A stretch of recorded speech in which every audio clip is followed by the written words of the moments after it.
Good morning all IAS aspirants. सभी IAS की तैयारी करने वालों को मेरा नमस्कार। मेरी ओर से उनको शुभकामनाएं। अभी लेटेस्ट आपका आईएएस मेंस का एग्जाम होने वाला है, 22 अगस्त से स्टार्ट होने वाला है। उसके लिए मेरी तरफ से आपको बहुत बहुत शुभकामनाएं कि आप उसमें सक्सेस हो। ठीक है, तो हमारे यूट्यूब चैनल ए प्लस आईएएस अकेडमी में आपका बहुत बहुत स्वागत है। देखिए, आज जो हमारी क्लास होगी वो नेक्स्ट अगले टॉपिक पे होगी। आज लोकनीति की 22 क्लास है, यानी पब्लिक पॉलिसी की 22वीं क्लास आज चलेगी। और एवरीडे हमारा नया टॉपिक रहता है। आज जो हमारा टॉपिक रहेगा वो है नीति विश्लेषण की क्या मेथड है और क्या टेक्निक्स है। यानी नीति विश्लेषण के लिए हम किस मेथड और टेक्निक का अपन यूज करते हैं, उससे रिलेटेड आज हमारी क्लास होगी। उसको मैं अच्छी तरह से डिस्क्राइब करूंगा, हर एक वर्ड को अच्छी तरह से समझाऊंगा। आप वीडियो को अच्छी तरह से देखें, सुने, और उसके बाद में लिखते हुए, अभ्यास करते हुए, प्रैक्टिस करते हुए आप एग्जाम की प्रिपरेशन करें। क्योंकि आपका आईएएस मेंस का एग्जाम रिटन एग्जाम है, लिखने वाला एग्जाम है। आपको क्वेश्चन का आंसर लिखना पड़ेगा, वो भी टाइम मैनेजमेंट का ध्यान रखते हुए। तो स्पेशली इसमें इस एग्जाम में आपको टाइम मैनेजमेंट का बहुत ध्यान रखना है और वर्ड लिमिट का भी ध्यान रखना है। क्योंकि क्वेश्चन जब आपसे पूछा जाएगा तो उसका आंसर आपको एक निश्चित वर्ड लिमिट में लेना होता है। उस वर्ड लिमिट का भी आप ध्यान रखें और उसके अकॉर्डिंग आप अपनी प्रिपरेशन करें, अभ्यास करें। ठीक है, और आज की जो हमारी क्लास बिल्कुल बिंदुवार चर्चा होगी। हर टर्म, हर बिंदु को मैं एक्सप्लेन करूंगा। जहां जहां जो चीज समझाने की है वो हर चीज में समझाऊंगा। कोई भी ऐसी चीज नहीं छोड़ूंगा, माइनर से माइनर चीज आपको मैं बताऊंगा। ठीक है, आप अच्छी तरह से देखें, सुने, और उसके बाद में अपनी प्रिपरेशन करें। यानी 2-3 बार आप रिवाइज करते हुए, अभ्यास करते हुए आप वीडियो को देखेंगे, सुनेंगे, तो वो चीज आपको अच्छी तरह से समझ में आ जाएगी। ठीक है, तो हम स्टार्ट करते हैं। हमारा आज का टॉपिक है नीति विश्लेषण की क्या विधियां है, क्या मेथड है, क्या टेक्निक्स है, उसके बारे में हम चर्चा करेंगे। अब देखिए, ये जो एक वर्ड है पॉलिसी एनालिसिस, ये आपको अच्छी तरह से समझ में आ गया होगा। पॉलिसी एनालिसिस क्या होता है, यानी नीति विश्लेषण क्या होता है। अगर इसकी डेफिनेशन की बात करें, ठीक है, डेफिनेशन की, तो पॉलिसी एनालिसिस क्या होता है कि किसी भी नीति का बारीकी से जांच करना। ठीक है, किसी भी नीति का, किसी भी पॉलिसी का माइनर मूल्यांकन। ठीक है, वो होता है पॉलिसी एनालिसिस। यानी किसी भी पॉलिसी का माइनर मूल्यांकन वो होता है पॉलिसी एनालिसिस। अब देखिए, पॉलिसी एनालिसिस करने की, इसको एक्टिवेट करने की, पॉलिसी एनालिसिस के प्रोसेस को करने की क्या क्या मेथड है, कौन कौन से मेथड एंड टेक्निक्स हम यूज करते हैं, उसके ऊपर अपन चर्चा करेंगे कि पॉलिसी एनालिसिस तो हम करते हैं, लेकिन पॉलिसी एनालिसिस के क्या क्या मेथड होते हैं, कौन कौन सी विधियां होती है, पॉलिसी एनालिसिस करने के लिए कौन कौन से मेथड होते हैं। और आज का टाइम टेक्नोलॉजी का युग है, तो पॉलिसी एनालिसिस करने के लिए हम किस टेक्निक का यूज करें ताकि हमारा जो पॉलिसी एनालिसिस का वर्क है वो बहुत ही बेहतर तरीके से हो सके। यानी किस टेक्निक का हम यूज करें ताकि हमारा जो पॉलिसी एनालिसिस है वो बहुत बेहतर तरीके से हो, अच्छा हो, और हमें उसमें अच्छा आउटपुट मिले, रिजल्ट मिले। और पॉलिसी एनालिसिस से हम संतुष्ट हो जाए कि हमारी पॉलिसी एनालिसिस लगभग 100% कंप्लीट हो गई है, अब इस नीति में हमें आगे इंप्लीमेंट करते समय कोई दिक्कत नहीं आएगी। अगर पॉलिसी एनालिसिस आप सही तरीके से कर लिया तो आपको आगे कोई दिक्कत नहीं आएगी। तो उसके लिए क्या क्या मेथड और कौन कौन सी टेक्निक हम यूज करेंगे, उस मेथड और टेक्निक के बारे में आज आपको यहाँ डिटेल बताऊंगा। आप अच्छी तरह से पूरा ब्लैक बोर्ड पे फोकस करते हुए, वीडियो को देखते हुए, सुनते हुए आप अभ्यास करें।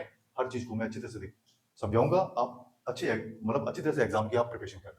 ठीक है, इस टॉपिक को अच्छी तरह से समझे आप।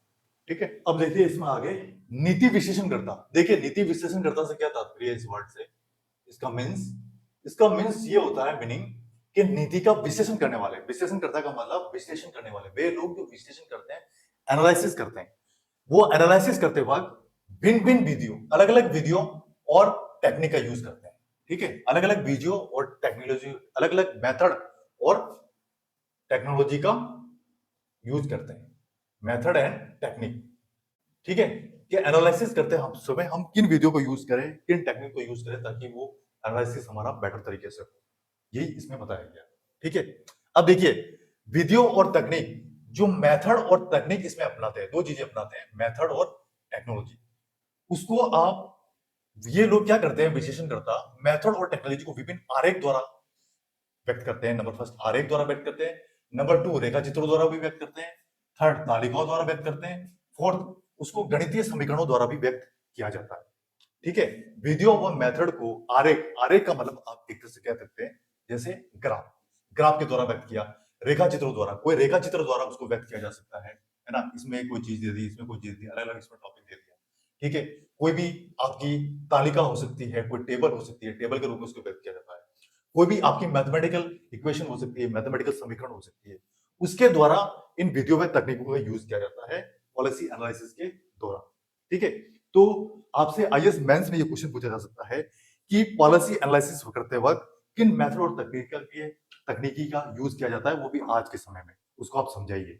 तो इस क्वेश्चन का आंसर आपको किस मेथड और तकनीक का यूज हम करते हैं उसका उसकी डेफिनेशन बतानी है पहले तो पॉलिसी एनालिसिस की, फिर कौन कौन से मेथड और तकनीक का यूज करते हैं उसको बतानी है, विद एग्जांपल आपको एक्सप्लेन करना है, जब जाके आपको एग्जाम में अच्छे मार्क्स मिलेंगे। ठीक है, इस बात का आप विशेष रूप से ध्यान रखें।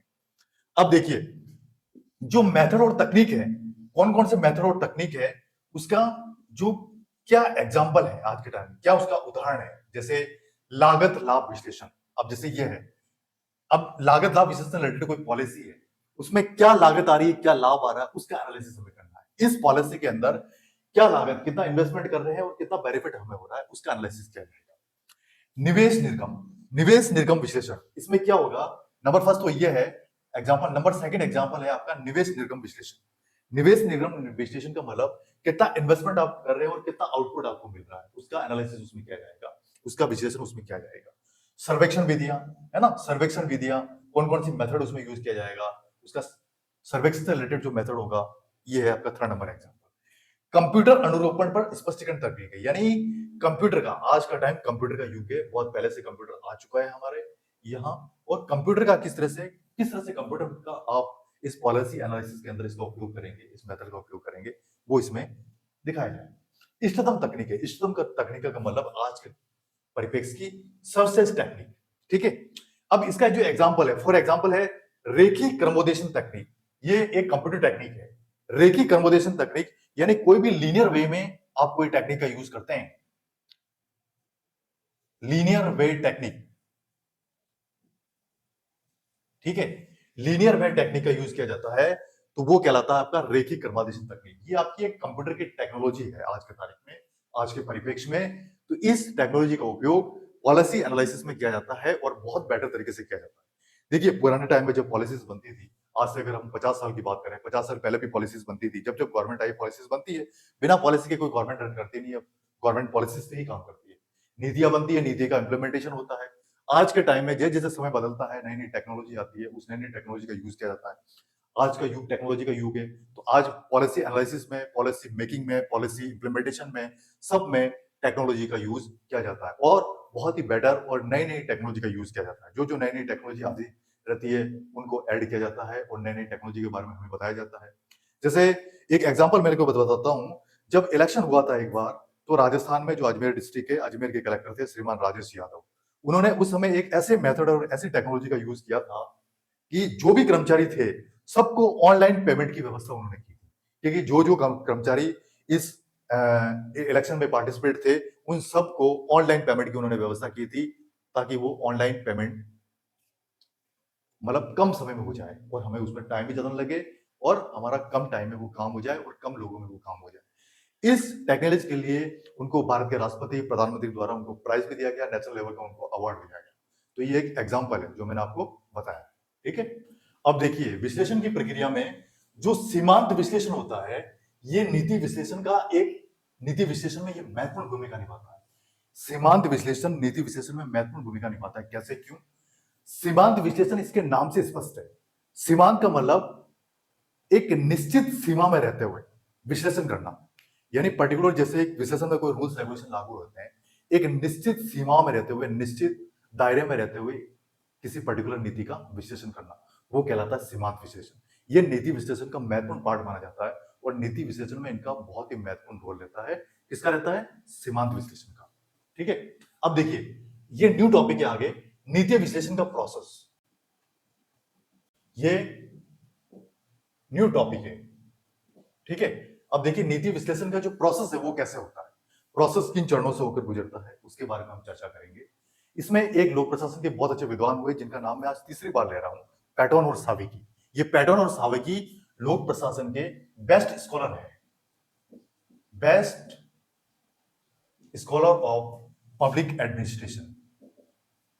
ठीक है, ये लोक प्रशासन के बेस्ट स्कॉलर है। देखिए, नीति विश्लेषण में पैटर्न और साबिकी के अनुसार 6 प्रक्रियाएं आज के तारीख में सम्मिलित है। मोर देन मैक्सिमम 6 प्रक्रियाएं आज की तारीख में सम्मिलित है, पैटर्न व साबिकी ने ये बताया। अब वो 6 प्रक्रियाएं कौन कौन सी है उनका अपन स्टेप बाय स्टेप चर्चा करेंगे कि वो 6 प्रक्रियाएं कौन कौन सी है। ठीक है, तो इसमें जो सबसे पहली प्रक्रिया है, आपको 1 नंबर नाम दिया इसको, वो है समस्या का सत्यापन, परिभाषा और ब्यौरा। ये सबसे पहली प्रक्रिया है विश्लेषण की प्रक्रिया। नीति विश्लेषण की जो प्रक्रिया है उसमें ये सबसे पहली प्रक्रिया है, उस प्रक्रिया का नाम है समस्या का सत्यापन, परिभाषा और ब्यौरा। सबसे पहले तो जो समस्या है उसको आप आइडेंटिफाई कीजिए, सत्यापन कीजिए उसको कि ये समस्या है पर्टिकुलर नीति में। फिर उसकी परिभाषा आप ढूंढिए, फिर उसका क्या ब्यौरा है उसका विवरण दीजिए। यही इसका बेसिक मीनिंग है। अब ये सभी सोपानों में, जितने भी स्टेजेस है, सभी सोपानों में सबसे अधिक महत्वपूर्ण है ये समस्या का सत्यापन, मोर इंपॉर्टेंट,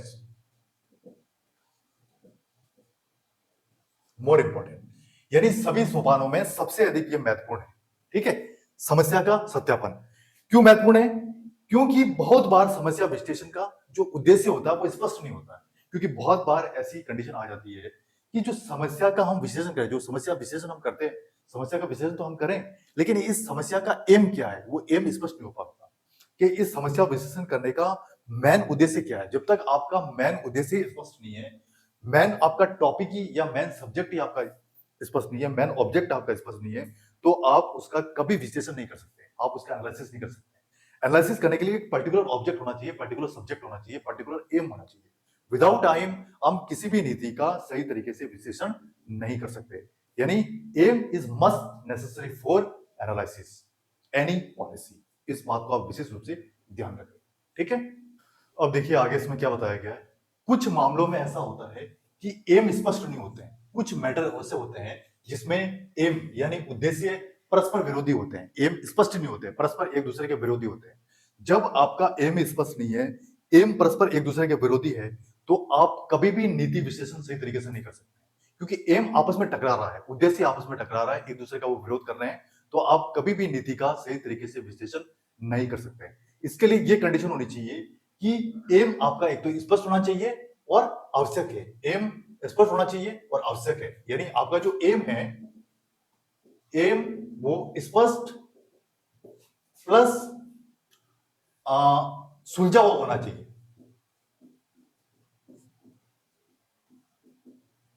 स्पष्ट प्लस सुलझा हुआ होना चाहिए और एम आवश्यक है नीति विश्लेषण के लिए।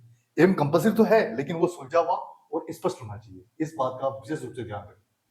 इसके अलावा जो नीति विश्लेषण करता है, जो नीति का विश्लेषण करता है, नीति का विश्लेषण करने वाले लोग हैं, उनको ये जानना परम आवश्यक है कि क्या विश्लेषण हेतु समस्या पर पहले ही उपलब्ध आंकड़े पर्याप्त है या नहीं है। यानी जो नीति विश्लेषण करता है को पहले ही कंफर्म कर लेना चाहिए कि इसके ऊपर जब हम विश्लेषण करने वाले हैं, ठीक है, तो समस्या के ऊपर अपन विश्लेषण करने वाले हैं, तो उसके लिए जो उपलब्ध आंकड़े हैं, जो भी आपके पास आंकड़े हैं, जो भी आपके पास डाटा आपने कलेक्ट किए हुए, वो सफिशिएंट है या नहीं है, पर्याप्त है या नहीं है। यानी नीति विश्लेषण के लिए जो आंकड़े उपलब्ध है वो सफिशिएंट है या नहीं है, क्या इन आंकड़ों से हम नीति विश्लेषण कर पाएंगे या नहीं कर पाएंगे, ये पहले ही आपको कंफर्म कर लेना चाहिए। ठीक है, अब देखिए, या फिर अधिक आंकड़े एकत्रित करना आवश्यक है। या तो ये उपलब्ध आंकड़े, उनसे क्या पता नीति विश्लेषण हो पाए या नहीं हो पाए, या फिर अधिक आंकड़े कलेक्ट करने की जरूरत है। अगर अधिक आंकड़े कलेक्ट करने की जरूरत है तो आप अधिक आंकड़े कलेक्ट करने की कोशिश करें, उसके बाद में आप उस पॉलिसी का विश्लेषण करें। आंकड़ों का तात्पर्य है डेटा, क्योंकि किसी भी नीति का विश्लेषण करने के लिए मैंने आपको बताया था मेथड में अपन आंकड़ों का यूज करते हैं, रेखा चित्र का यूज करते हैं, गणितीय समीकरण का यूज करते हैं। ठीक है, विश्लेषण करने के लिए हम किसी भी फॉर्मूले का यूज कर सकते हैं।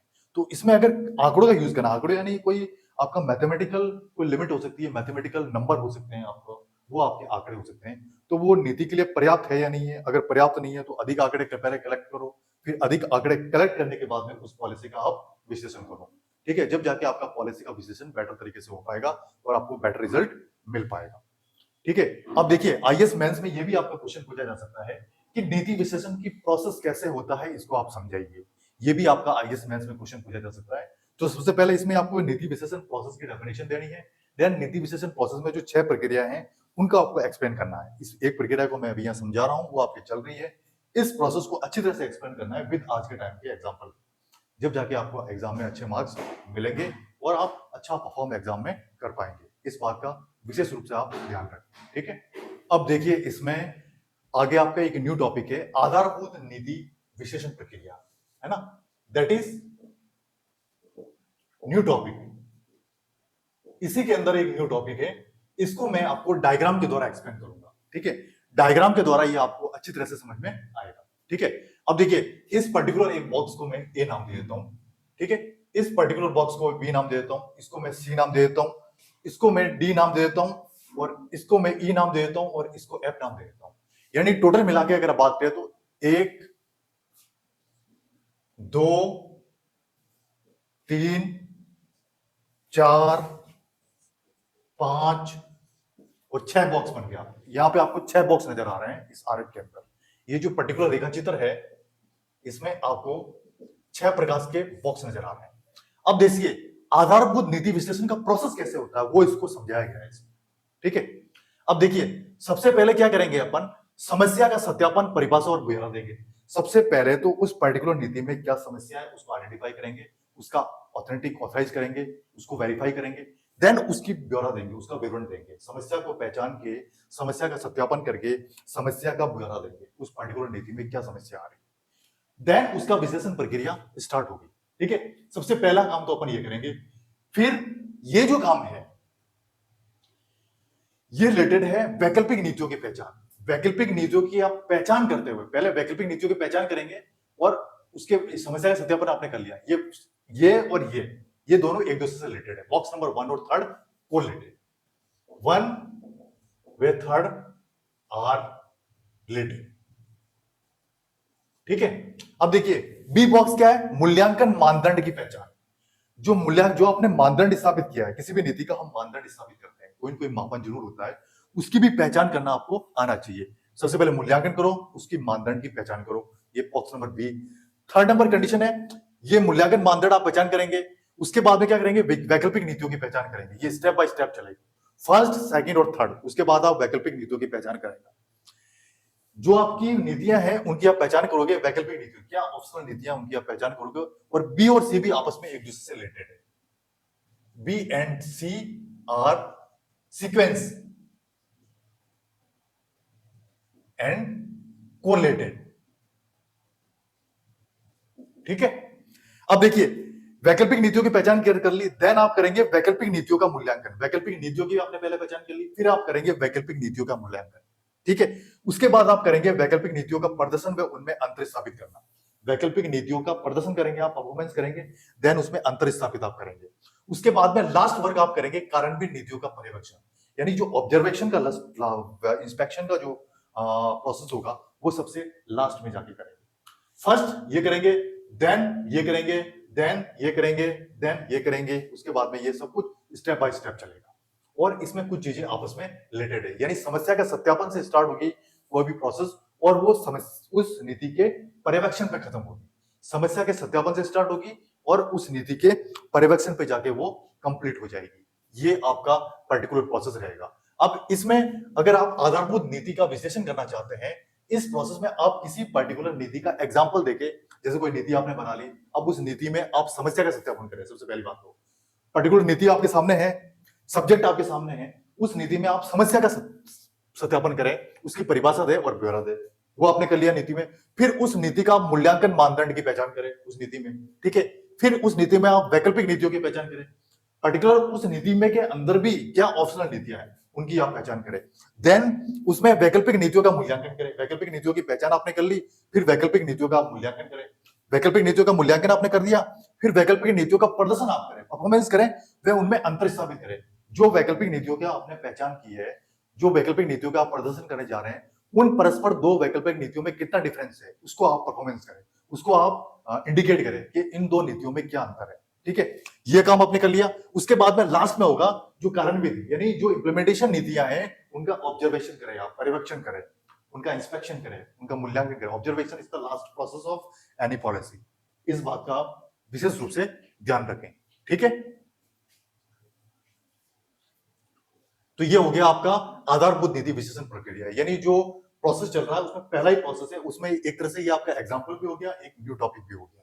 इसको आप अच्छी तरह से समझ लें, क्योंकि ये आपके एग्जाम में पूछा जा सकता है, और इससे रिलेटेड अगर आपका एग्जाम में क्वेश्चन आता है तो इसी तरह से इस एग्जाम का आंसर देना है, जिस तरह से मैंने बॉक्स बना के आपको एरो के निशान द्वारा आपको समझाते हुए इसमें एक्सप्लेन किया है, वैसे ही आपको अगर इस तरह का कोई क्वेश्चन आपका आ जाता है तो आप इसको इस तरह से एक्सप्लेन करेंगे विद एग्जांपल, यानी विद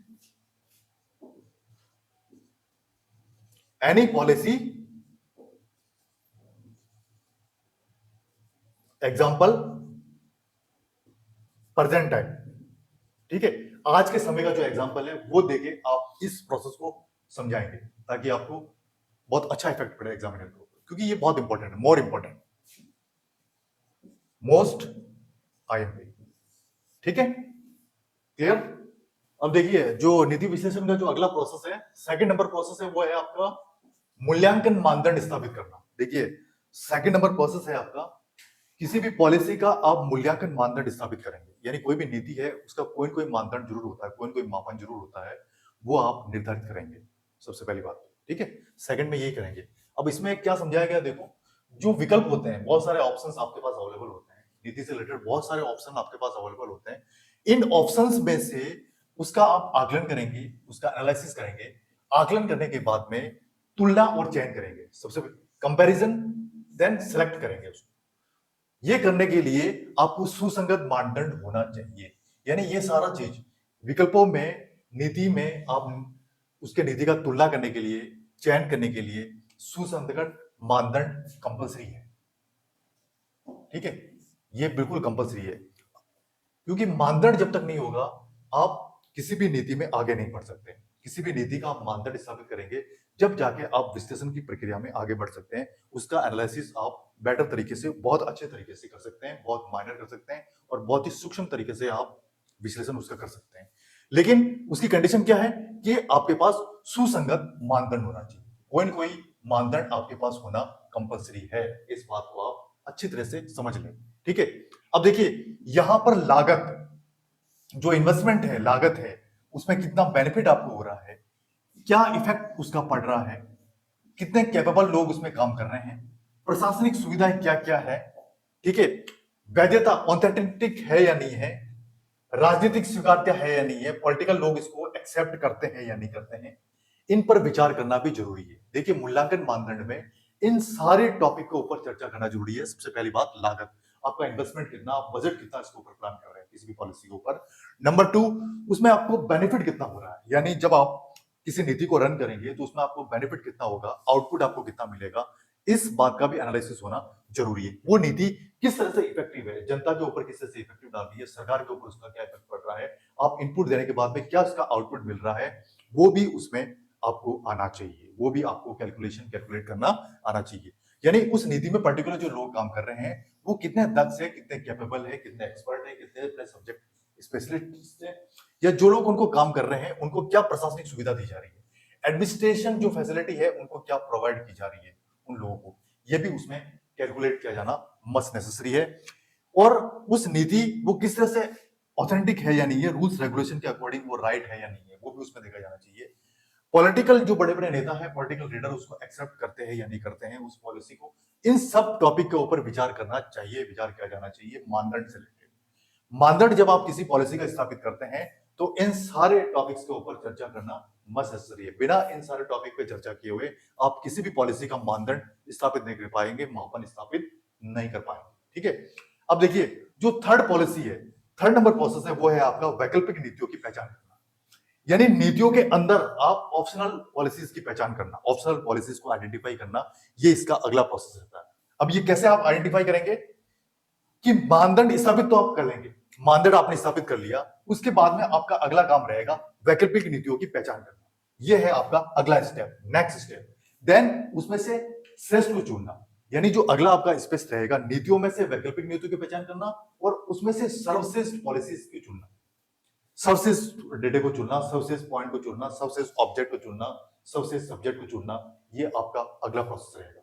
अब इस सारे प्रोसेस में आप किसी भी पर्टिकुलर पॉलिसी, जो प्रेजेंट टाइम में पर्टिकुलर पॉलिसी चल रही है, चाहे वो हेल्थ से रिलेटेड हो या प्रशासनिक पॉलिसी हो या जनता की किसी भी बैंकिंग से रिलेटेड पॉलिसी हो सकती है या जनता के कल्याण से रिलेटेड, यानी जनता के हित में जो भी पॉलिसी काम करती है उस पॉलिसी को आप इंडिकेट करके पर्टिकुलर उस पॉलिसी का वर्तमान टाइम में आप एग्जांपल देके इसको बेटर तरीके से आप एक्सप्लेन कर सकते हैं कि ये किस तरह से यहाँ आ रही है। ठीक है, देखिए आगे जो नीति विश्लेषण का 4th नंबर प्रोसेस है वो क्या है? वैकल्पिक नीतियों का मूल्यांकन करना। देखिए वैकल्पिक जो नीतियां होती है आपके पास, नेक्स्ट जो स्टेप है वैकल्पिक नीतियों का मूल्यांकन करना।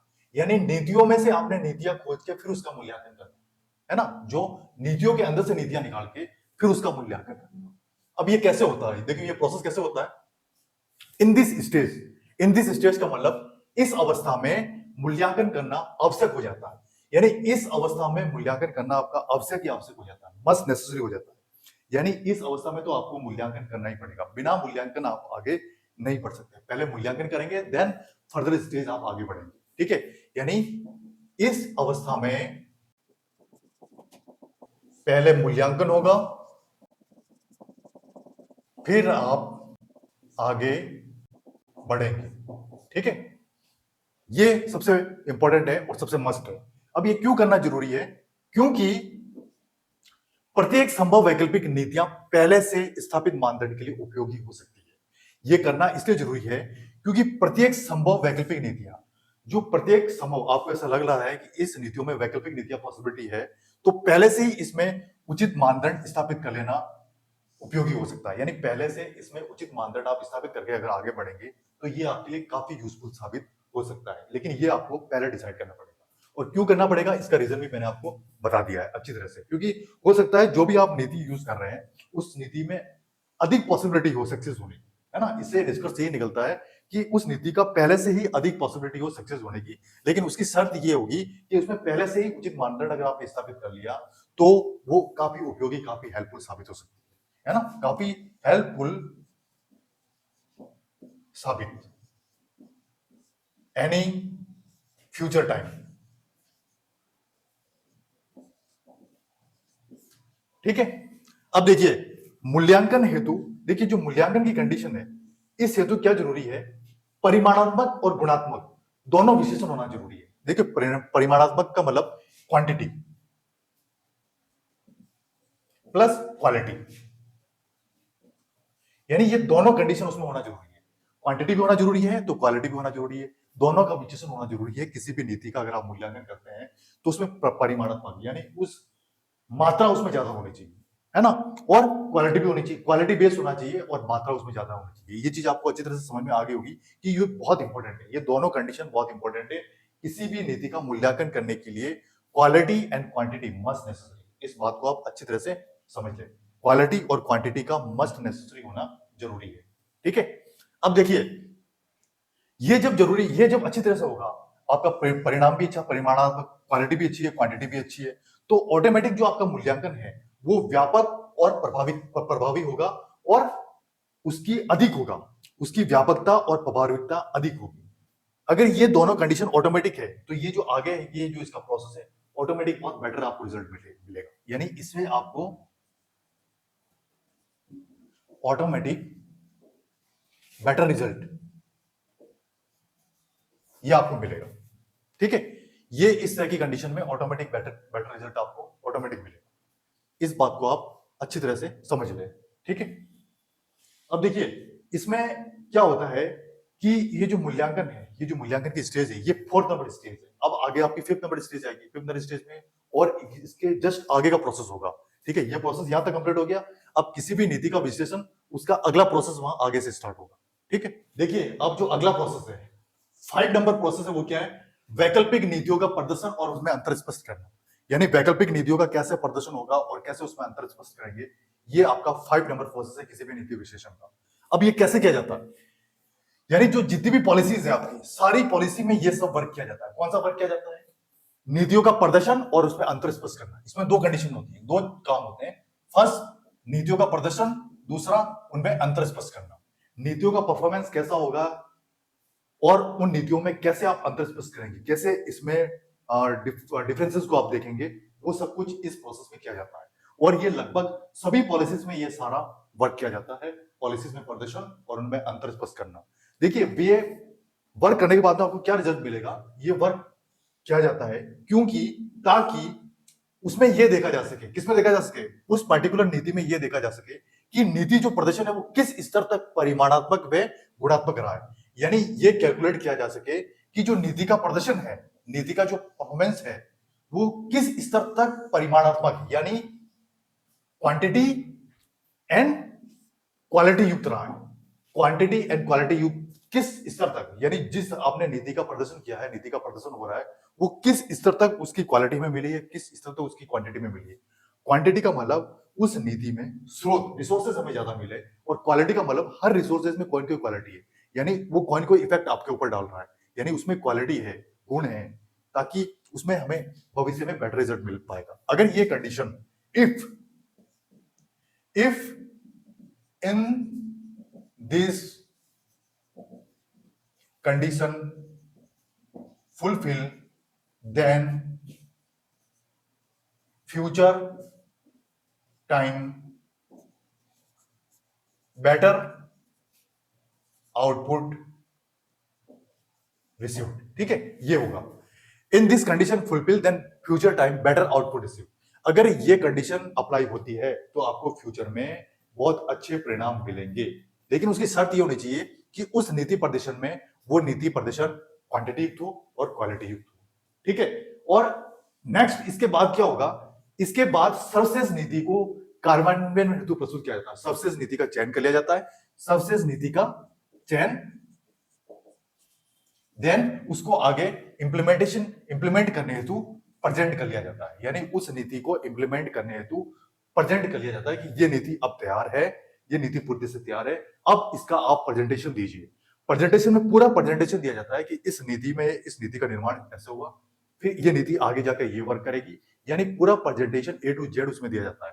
प्रेजेंटेशन देना भी एक अपने आप में एक आर्ट है, प्रेजेंटेशन भी एक सही तरीके से होना चाहिए। जो नीति का प्रारूप आपने तैयार किया है उसका प्रेजेंटेशन बेटर होना चाहिए। अगर लास्ट में प्रेजेंटेशन आपका फाइनल हो जाता है तो फिर आगे नीति का अगला चरण बहुत आसान हो जाता है। प्रेजेंटेशन अगर आपका सक्सेस चला गया तो ये मान के चलिए कि ये नीति आपकी 90% तक फ्यूचर टाइम में सक्सेस जाएगी, 90% तक उसका आउटपुट आपको बेटर तरीके से मिलेगा। इस बात को आप अच्छी तरह से समझ लें।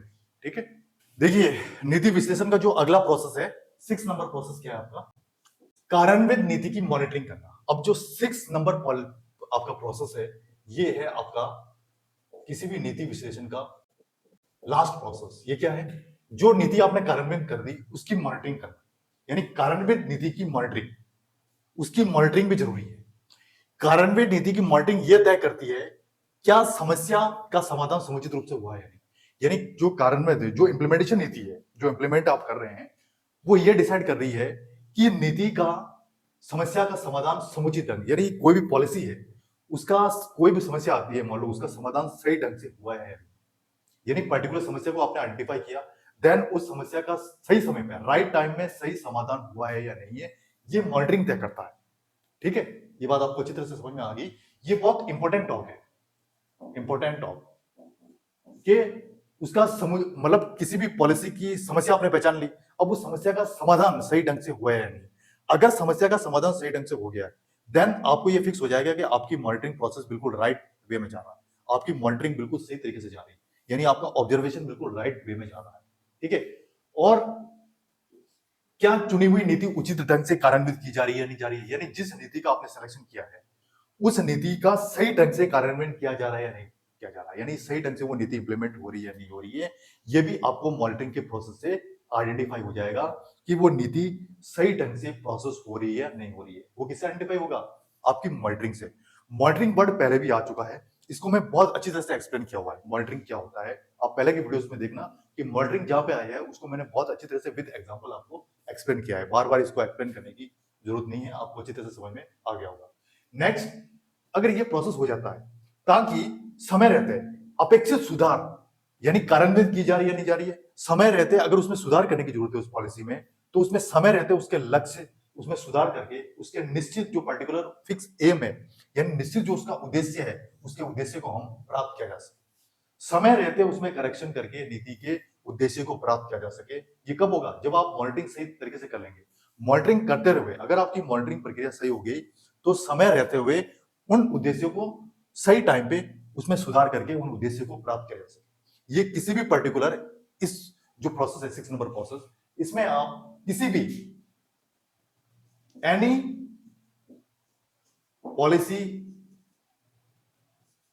एग्जाम्पल देके आप इसको समझा सकते हैं, अच्छी तरह से समझा सकते हैं। अगर इससे रिलेटेड आपका आईएएस मेंस में कोई क्वेश्चन पूछा जाता है, पुटअप होता है, तो इस प्रोसेस को आप बेटर एग्जाम्पल देके पूछा अच्छी तरह से एक्सप्लेन कर सकते हैं। और ये बहुत इंपॉर्टेंट है, ये जो 6 प्रोसेस है, इनमें से कोई भी एक प्रोसेस को एक्सप्लेन करने के लिए आपसे एग्जामिनर कह सकता है, इससे रिलेटेड आपका मेंस में क्वेश्चन आ सकता है। इसलिए इसके ऊपर पूरा फोकस, पूरा कंसिस्टेंट करते हुए इसको आप तैयार करें। वीडियो को एक बार नहीं, 2 बार नहीं, 3 बार नहीं, 4 बार, जब तक देखिए, जब तक आपको ये टर्म अच्छी तरह से आपका क्लियर नहीं हो, समझ में नहीं आए। क्योंकि ये ऐसे टर्म्स है जो एक दूसरे से रिलेटेड है, एक दूसरे से जुड़े हुए हैं, लेकिन स्टेप बाय स्टेप। ऐसा नहीं कि कोई तीसरा वाला फर्स्ट में आ गया या चौथा वाला फर्स्ट में आ गया और फर्स्ट वाला लास्ट में चला गया, ऐसा कुछ नहीं है, या सेकंड वाला लास्ट में चला गया। सब स्टेप बाय स्टेप प्रोसेस है, ठीक है। अब देखिए, नीति विश्लेषण, अंत में हम ये देखते हैं जो पॉलिसी एनालिसिस हमने किया है उसका सार निकल के हमारे सामने क्या आता है, क्या उसका निष्कर्ष निकल के हमारे सामने आता है। उसका निष्कर्ष एक्चुअली यही होता है पॉलिसी विश्लेषण का, कि समस्या को हमने पहचान लिया, किसी भी पर्टिकुलर पॉलिसी में समस्या को आपने पहचान लिया, फर्स्ट काम आपने ये कर लिया, देन उस समस्या को पहचानने से लेकर नीति को कार्यान्वित कर रहे हैं, आप नीति को इंप्लीमेंटेशन भी कर रहे हैं, दूसरा काम ये कर लिया। देन उसके बाद में आपको उस नीति इंप्लीमेंटेशन करने के बाद में उसको क्या परिणाम आपको प्राप्त होता है, क्या उसका रिजल्ट आपको मिल रहा है, क्या आउटपुट आपको मिल रहा है, वो सारा उसका सार है। ये यही नीति विश्लेषण का सार है, क्योंकि हमारा टॉपिक नीति विश्लेषण की विधियां और तकनीक से स्टार्ट हुआ था, और नीति विश्लेषण का सार भी यही है, यानी उसका जो लास्ट कंक्लूजन है वो भी इसका यही है, अगर देखा जाए तो। अब देखिए, नीति विश्लेषण, हम नीति निर्माताओं को, नीति विश्लेषण की जो प्रक्रिया है, नीति निर्माताओं को यानी पॉलिसी मेकर जो होते हैं, उनको बहुत अधिक व्यवहारिक, सुविचारित नीति के जो ऑप्शन है उन तक पहुंचने में हेल्प करता है। देखिए, नीति विश्लेषण एक ऐसा प्रोसेस है, नीति विश्लेषण एक ऐसी प्रक्रिया है जो पॉलिसी मेकर होते हैं, जो नीति निर्माता होते हैं, जिसमें बहुत से ब्यूरोक्रेट और पॉलिटिशियन शामिल होते हैं नीति के निर्माण में। ये मैं बहुत पहले आपको बता चुका हूं, जब ये पॉलिसी से रिलेटेड जो टॉपिक स्टार्ट हुआ था हमारा, लोक नीति, पब्लिक नीति से रिलेटेड जब टॉपिक स्टार्ट हुआ था, उसमें मैंने स्टार्टिंग में ही आपको एक्सप्लेन कर दिया था कि नीति क्या होती है एक्चुअल में। और जब नीति विश्लेषण का प्रोसेस करते हैं तो नीति निर्माता, जो पॉलिसी मेकर होते हैं, उनको व्यवहारिक, सबसे पहली कंडीशन, उनको व्यवहारिक, बिहेवियरल एंड सुविचारित नीति ऑप्शन चुनने, वहां तक पहुंचने में ये काफी हेल्पफुल होते हैं। कौन हेल्पफुल होते हैं? नीति विश्लेषण। ये जो नीति विश्लेषण की प्रक्रिया है, ये काफी हेल्पफुल होती है। किसके लिए हेल्पफुल होती है? नीति निर्माताओं के लिए। यानी जो पॉलिसी एनालिसिस का जो प्रोसेस है, पॉलिसी मेकर के लिए काफी हेल्पफुल होता है। क्यों हेल्पफुल होगा? क्योंकि ये जितना अधिक हेल्पफुल होगा, उतना ही अधिक आपकी पॉलिसी सही तरीके से और बहुत क्वालिटी युक्त बनेगी, है ना। उस पॉलिसी में क्वांटिटी और क्वालिटी दोनों का जो अनुपात है बहुत अच्छी तरह से रहेगा, और उसका जो भविष्य में इंप्लीमेंट करने के बाद में जो रिजल्ट आपको मिलेगा, वो बहुत ही सही रिजल्ट आपको मिलेगा। उस रिजल्ट से आप कहीं तक भी, मतलब सरकार को भी अच्छा रिजल्ट मिलेगा। देखो, सरकार को क्या बेनिफिट होता है किसी भी पॉलिसी से? वो पॉलिसी जनता तक पहुंचे, जनता के हित में वो काम करे, देन जनता से भी सरकार को फायदा है, क्योंकि जनता से जो रेवेन्यू आता है, हर पॉलिसी पर रेवेन्यू नहीं आता है, लेकिन कोई कोई पॉलिसी ऐसी होती है जिससे सरकार को भी उससे रेवेन्यू कलेक्ट होता है। यानी गवर्नमेंट को अगर 60% उसका बेनिफिट हो रहा है, नहीं, गवर्नमेंट को अगर 40% बेनिफिट हो रहा है, तो 60% जो बेनिफिट है वो पीपल को जाता है। किसी भी पॉलिसी का अगर देखा जाए, अगर गवर्नमेंट को 30% उसका बेनिफिट हो रहा है, तो 70% जो बेनिफिट है वो जनता तक जा रहा है। किसी भी पॉलिसी से यही होता है, यानी पॉलिसी से सरकार को कम बेनिफिट, जनता को, और सरकार यही चाहती है कि जनता को अधिक से अधिक बेनिफिट हो, और उससे जनता को बेनिफिट होगा तो सरकार को बेनिफिट होगा। दोनों एक दूसरे से जुड़ी हुई बातें हैं, ठीक है। अब देखिए, आज की जो ये क्लास हुई है हमारी, नीति विश्लेषण की विधियां और तकनीक, इससे हमने ये क्लास स्टार्ट की है। अब इससे रिलेटेड क्या क्या क्वेश्चन आपके आईएएस मेंस में पूछे जा सकते हैं, वो भी मैंने बीच बीच में आपको एक्सप्लेन कर दिया है, समझ रहते हैं। और किस क्वेश्चन का आंसर कैसे देना है वो भी मैंने आपको बता दिया है, कि किससे रिलेटेड आपका क्वेश्चन पूछा जा सकता है। बहुत इंपॉर्टेंट, वहां पे मैंने इंपॉर्टेंट मार्क कर दिया है कि इससे रिलेटेड आपका एग्जाम में क्वेश्चन पूछा जा सकता है, और उस क्वेश्चन का आपको आंसर कैसे देना है वो भी मैंने आपको बता दिया, ठीक है। तो ये जो क्लास है, ये बहुत ही इफेक्टिव, बहुत क्वालिटी युक्त क्लास है। नीति विश्लेषण की विधियां और तकनीक जो आज की क्लास है, बहुत इफेक्टिव और बहुत ही क्वालिटी युक्त क्लास है। इस क्लास को आप 3-4 बार रिपीट करेंगे, जब जाके ये क्लास आपके अच्छी तरह से समझ में आएगी। यानी वीडियो को आप देखेंगे, मैं ब्लैक बोर्ड पे क्या लिख रहा हूँ, फिर मैं आप क्या सुन रहे हैं, कैसे मैं एक्सप्लेन कर रहा हूँ, उसको आप बार बार देखेंगे, जब जाके ये आपके अच्छी तरह से समझ में आएंगे। क्योंकि आज की जो इस क्लास में ये जो 6 प्रोसेस है नीति विश्लेषण के, ये बहुत ही इंपॉर्टेंट प्रोसेस है हर हिसाब से। इसमें से किसी भी प्रोसेस से रिलेटेड आपका एक्सप्लेन करने के लिए एग्जाम में क्वेश्चन आ सकता है, या फिर 6 प्रोसेस को ब्रीफ एक्सप्लेन आपका एग्जाम में आ सकता है, या शॉर्ट एक्सप्लेन आपका एग्जाम में आ सकता है, क्योंकि वर्ड लिमिट का भी क्वेश्चन का आंसर देते वक्त आपको ध्यान रखना होता है, ठीक है। तो आज की जो हमारी ये क्लास हुई है बहुत इंपॉर्टेंट क्लास हुई है। अब इस क्लास से रिलेटेड अगर आपका कोई क्वेश्चन है तो आप बिल्कुल, हमारी क्लास यूट्यूब पे अपलोड होती है, आप कमेंट बॉक्स में जाके कमेंट में क्वेश्चन कर सकते हैं, आपको हर क्वेश्चन का आंसर दिया जाएगा। और अगर आपको ये वीडियो, ये क्लास अगर आपको पसंद आए तो इसको लाइक, सब्सक्राइब या शेयर जो भी आप करना चाहें वो कर सकते हैं, वो आपके ऊपर डिपेंड करता है। ठीक है, आज की इस क्लास को मैं यहीं समाप्त करता हूँ। नेक्स्ट क्लास नए वीडियो नए टॉपिक के साथ फिर मिलेंगे।